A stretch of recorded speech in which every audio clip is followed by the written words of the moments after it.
Hey guys, I have the Lifetime Teton kayak here that I'm going to be setting up with the PACMOTOR, which I have right here.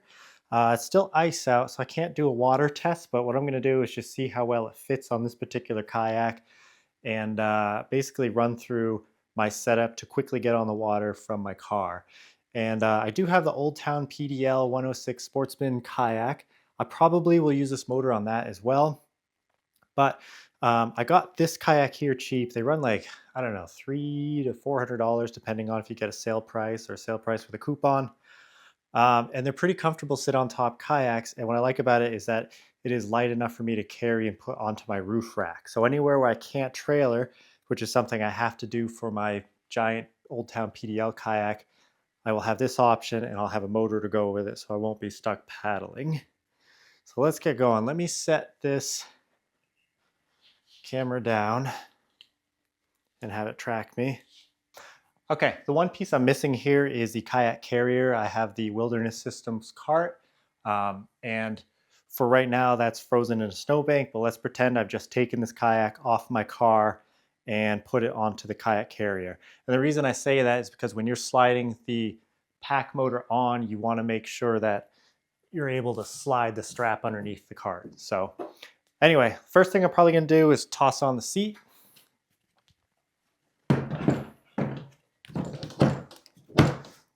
I will say one thing that's a little bit cheap on this kayak is that these little gray plastic clips that hold the seat on are very prone to falling off. So you might car top it and realize you don't have those because they've fallen off, which is not cool. Okay, seat is on. Next, let's do the motor. And all of the pictures I've seen and the instructions show that this inverter part here, not inverter, the controller part will be pointing forward. What you want to do ahead of time is adjust your bars so that they fit evenly over the back of this where you want it, and then adjust the strap to where you think it's tight enough. So all I have to do is slide it on. I'll have to fight with it just a little bit towards the end because it gets a little snug.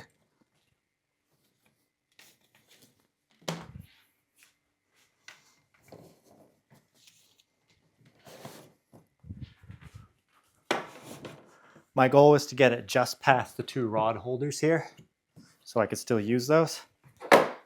And then these are straps you pre-install on your handles. Feed it through, and I'm going to give it a little tight tug right now.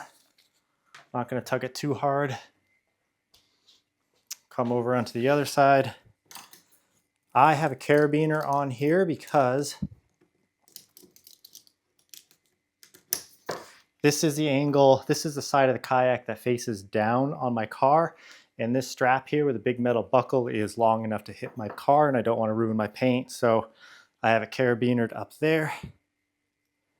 Same process, just feed the strap through. Oop, I have a loop in it here. I'm just going to fix that real quick.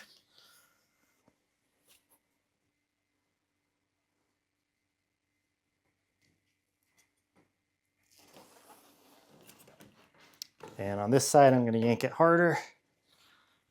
And I'm going to yank this side harder.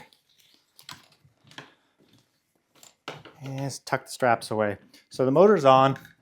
It's not going to go anywhere. I've got my paddle and my net.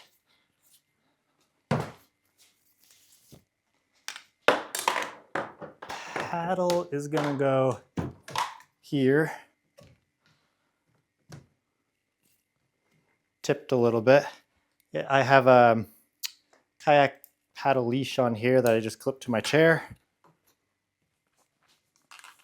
Got the remote control. I added a little bit of Velcro to the remote control so I can just stick it right there and also carabiner it to my seat so it doesn't go anywhere. Let's see. Battery, this is a 16 volt. You can also use a 12 volt. It comes with two different wires, one to use depending on the kind of battery. I have it set up so I can just slide it into here. I put a GoPro mount on here for that self-facing GoPro setup. The power cable, I have not fixed this yet, but I ordered new wire. I do need an extra 1.5 feet to reach from here to the back, so I won't be able to really demo that fully today.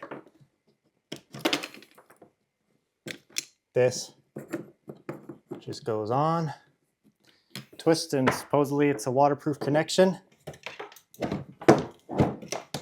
Sending the wire under the seat. And the goal would be to plug into the controller here. It's like 2 inches short if it's pulled tight. So I think a 1.5 feet extra wire will let me get it. So the wire just kind of chills here and is not in the way. And then the net just sits right there. I probably will get a carabiner so I can attach it here. I'm just a little afraid on these. These are like Temu paddle holders here. It holds pretty good, but I don't know. I like having a backup. I don't know if I'll carabiner it, or I don't know. Some of the other paddle holders have a little piece of stretch cord that goes over, and I might look for a different one that has that also. And I can toss my crate on here. This is just a regular Home Depot milk crate. It's like a perfect fit, even with all my rod holders on here. I'll show a close-up of that in a second. And my life jacket, which I haven't gotten to test out this one yet. This is new from NRS. And any rods that are in my trunk are good to add into my milk crate, but my ceiling here is not tall enough to do that piece. So let me do a quick run through with the camera here.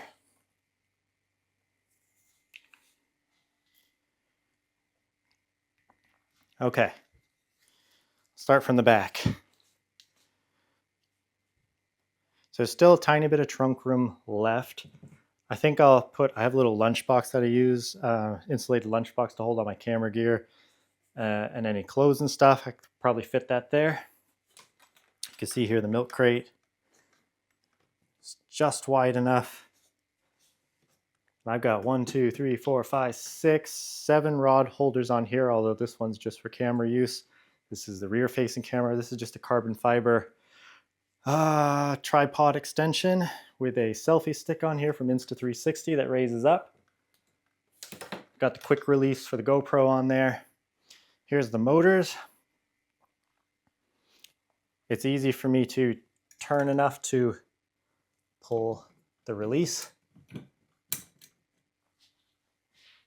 And now we've got the motors right there. This is Velcroed on. So I should just be able to sit and steer. I also, geez, I'm forgetting what these are called, but I got a pack of these. I'll link to them in the description. What I need to find is one that's a necklace, because then I could hang it around my neck while standing and fishing on my Old Town. This one's not quite steady enough for me to feel safe standing. Here's a close-up of the battery situation. I'll be able to see the power and percent easily. Look at all this legroom here.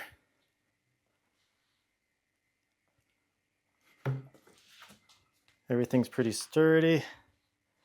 I will show too one other modification on this boat that I made was putting on some really thick keel guard material, and that's because I plan on doing a canoe race with this spring, and there's a section there in the, well, there's a lot of rocks on it, but there's a section where you have to carry your boat, and because this thing is so heavy, it's also a slow boat, so it's not the best to do this with, but because it's so heavy, I just want to be able to drag it, and that thing should let me do that. Same on this side. Pull that to release. Push it and it clicks in and locks. If I hit something, there is some flex. It's not just gonna break right off. And that is this particular kayak set up with the PACMOTOR.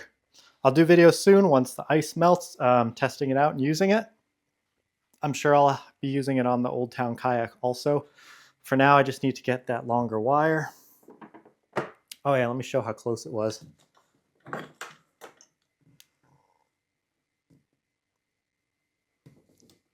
Look at how close that is. But of course that's pulling it tight. So just need to extend that out. My understanding looking up these connectors is that they're a no solder connector, so I should be able to unscrew this, pull it out, and replace it with a thicker wire. I'll put a link in the description to the wire I bought because this is 10 gauge, but look how flexible this is. So I think it's a silicone coating on it, and that is something I was able to find on Amazon. But other than that, let me know in the comments if you have any questions on the setup. Thank you for watching.